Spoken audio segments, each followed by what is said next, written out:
फिर 9 साल की उम्र में आनंदीबाई की शादी गोपाल राव जोशी से करा दी गई, जो इनसे एज में लगभग 20 साल बड़े थे, क्योंकि ये एक पुरुष डॉक्टर से इलाज कराने के बजाय मरना पसंद करती हैं और इसकी कीमत चुकानी पड़ी आनंदीबाई को, और जिसके बाद ही इन्होंने डॉक्टरी की पढ़ाई का तय किया। इनसे इतना एक्सपेक्ट किया जाता था कि ये इस फील्ड में सिर्फ दाई के तौर पर काम करें। अब आनंदीबाई की लाइफ में एक टर्निंग पॉइंट आने वाला था।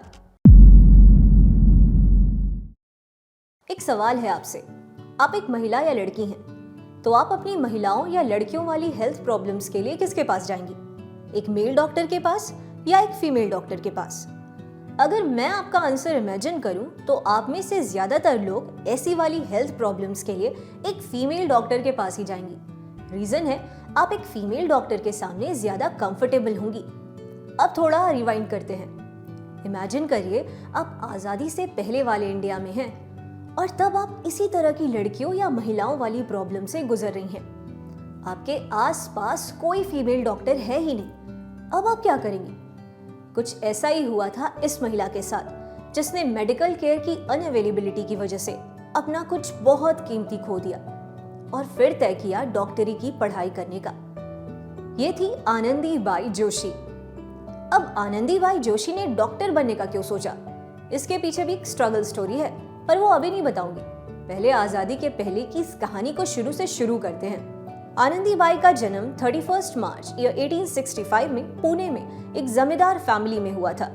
जब ब्रिटिश रूलर्स ने जमींदारी प्रथा को खत्म कर दिया, तब आनंदीबाई की फैमिली के लिए गुजारा मुश्किल हो गया था। फैमिली को कई फाइनेंशियल इश्यूज का सामना करना पड़ रहा था। फिर 9 साल की उम्र में आनंदीबाई की शादी गोपाल राव जोशी से करा दी गई, जो इनसे एज में लगभग 20 साल बड़े थे। आपकी इन्फॉर्मेशन के लिए एक बात और बता दूं कि पहले जमाने में शादी के बाद औरतों का सरनेम ही नहीं बल्कि उनका पूरा नाम ही बदल दिया जाता था। तब आनंदीबाई, जिनका असल में नाम शादी के पहले यमुना हुआ करता था, को आनंदीबेन गोपाल राव जोशी का नाम मिला। एक मराठी नॉवेलिस्ट ज जोशी ने आनंदीबाई पर एक नॉवेल लिखी, आनंदी गोपाल, जिसमें ये बताते हैं कि आनंदीबाई ने गोपाल राव से शादी करने की ये शर्त रखी थी कि वो शादी के बाद आगे पढ़ाई करेंगी। गोपाल राव भी बड़े भले आदमी थे। उन्होंने आनंदीबाई को अक्षर ज्ञान यानी क ख ग से पढ़ाया। अब आनंदीबाई की लाइफ में एक टर्निंग पॉइंट आने वाला था। ये वो टर्निंग पॉइंट था जिसने आनंदीबाई की जिंदगी को बदलने के साथ साथ इंडिया की दूसरी महिलाओं और लड़कियों की जिंदगी को भी बदल कर रख दिया। दरअसल हुआ यूं कि जब 14 साल की उम्र में आनंदीबाई मां बनी तो वो बहुत खुश थी, पर महज 10 दिनों के भीतर ही उनका छोटा सा बेटा बीमारी की वजह से दुनिया छोड़ गया। आज हमें कोई भी छोटी सी छोटी हेल्थ प्रॉब्लम होती है, हम डॉक्टर के पास चले जाते हैं या फोन लगा लेते हैं। लेकिन क्या आप जानते हैं, आजादी से पहले इंडिया में प्रॉपर मेडिकल केयर सभी के लिए अवेलेबल नहीं था और इसकी कीमत चुकानी पड़ी आनंदीबाई को, और जिसके बाद ही इन्होंने डॉक्टरी की पढ़ाई का तय किया। इनका अब यह मानना था कि किसी को भी प्रॉपर मेडिकल केयर की अनअवेलेबिलिटी की वजह से नहीं बनना चाहिए। पर तब इंडिया में एलोपैथिक डॉक्टरी की पढ़ाई नहीं होती थी, इसलिए गोपाल राव जोशी ने इनके पढ़ने के लिए विदेश जाने का तय किया।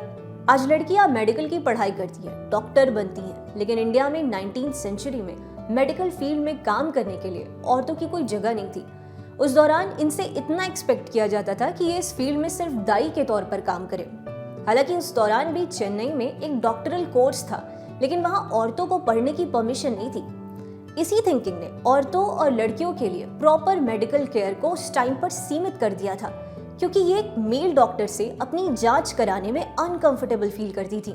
इधर आनंदीबाई का विदेश जाकर डॉक्टरी की पढ़ाई करने को लेकर बहुत विरोध हुआ। सोसाइटी इनके अगेंस्ट थी। इस पर आनंदीबाई ने कहा था कि मैं सिर्फ डॉक्टरी की एजुकेशन के लिए अमेरिका जा रही हूँ। मेरी इच्छा नौकरी करने की नहीं, बल्कि लोगों की जान बचाने की है। मेरा मकसद भारत की सेवा करना और भारतीयों को असमय हो रही मौत से बचाना है। आनंदीबाई की स्पीच का उनकी सोसाइटी पर असर हुआ और फिर पूरी सोसाइटी एकजुट होकर इन्हें पढ़ाने में मदद करने के लिए आगे आई। ऐसे में अपनी एजुकेशन के लिए आनंदीबाई ने केवल अपने सारे गहने बेचे, बल्कि उनकी सोसाइटी ने भी उनका साथ दिया। आनंदीबाई ने इंडिया में श्रीरामपुर कॉलेज हॉल में ऐलान करते हुए कहा था, मैं अमेरिका जा रही हूँ क्योंकि मैं चिकित्सा की पढ़ाई करना चाहती हूँ। स्थानीय और यूरोपीय महिलाएं मेल डॉक्टर से इमरजेंसी सिचुएशन में भी इलाज कराने में झिझकती हैं। मेरा मानना यही है कि मैं भारत में महिला डॉक्टर की बढ़ती जरूरतों को देखते हुए खुद को इस फील्ड के काबिल बनाकर उनकी सेवा करूं। अपनी इसी जर्नी में आगे बढ़ते हुए आनंदीबाई ने एक लेटर में अमेरिका में पेंसिल्वेनिया के महिला मेडिकल कॉलेज के सुपरिटेंडेंट को लिखा, अपने कुछ दोस्तों और जाति के लोगों के घोर विरोध के बावजूद मेरा दृढ़ निश्चय मुझे आपके देश लेकर आया है। जिस मकसद से मैं यहाँ आई हूँ उसे पूरा करने के लिए मुझे एक लंबा रास्ता तय करना है। मेरा मकसद देश की गरीब पीड़ित महिलाओं को डॉक्टरी मदद देने का है, जिन्हें इसकी बेहद जरूरत है, क्योंकि ये एक पुरुष डॉक्टर से इलाज कराने के बजाय मरना पसंद करती हैं। यहाँ भी आनंदीबाई की सोच और विल को देखकर कॉलेज के सुपरिटेंडेंट और सेक्रेटरी ने इन्हें 3 साल की पढ़ाई के लिए $600 की स्कॉलरशिप की मंजूरी दे दी। यहाँ आनंदीबाई ने आर्यन हिंदुओं के बीच प्रसूति पर एक थीसिस लिखी और 3 साल में MD की डिग्री पूरी कर ली। आनंदीबाई का सपना पूरा हुआ और यह 1886 में ये अपने सपने को पूरा करके भारत वापस लौट कर आई।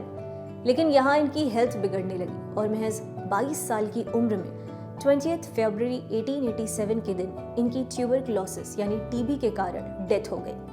अपनी जिंदगी के इतने कम समय में भी इन्होंने जो जरूरी कदम उठाए उसका फल हम महिलाओं और लड़कियों को आज भी मिल रहा है। इतनी मेहनत से जिस एजुकेशन को इन्होंने हासिल किया उसे ये खुद तो ज्यादा दिनों तक लोगों की सेवा नहीं कर पाई और इंडिया में फीमेल डॉक्टर्स के लिए आगे बढ़ने का एक रास्ता बनाकर बहुत बड़ा काम किया। कभी कभी ना कुछ बेहतर चीजें हमारे पास होते हुए भी हम उन्हें रियलाइज ही नहीं करते। आपको पता है, एक टाइम तो ऐसा था जब औरतों का मानना हुआ करता था कि वो मेल डॉक्टर से इलाज कराने की बजाय मरना पसंद करेंगी। शुक्र है इंडिया में आज हमारे पास फीमेल डॉक्टर्स हैं जिनके सामने महिलाएं और लड़कियां खुलकर अपने हेल्थ इश्यूज पर बात कर सकती हैं। आज के लिए इतना ही।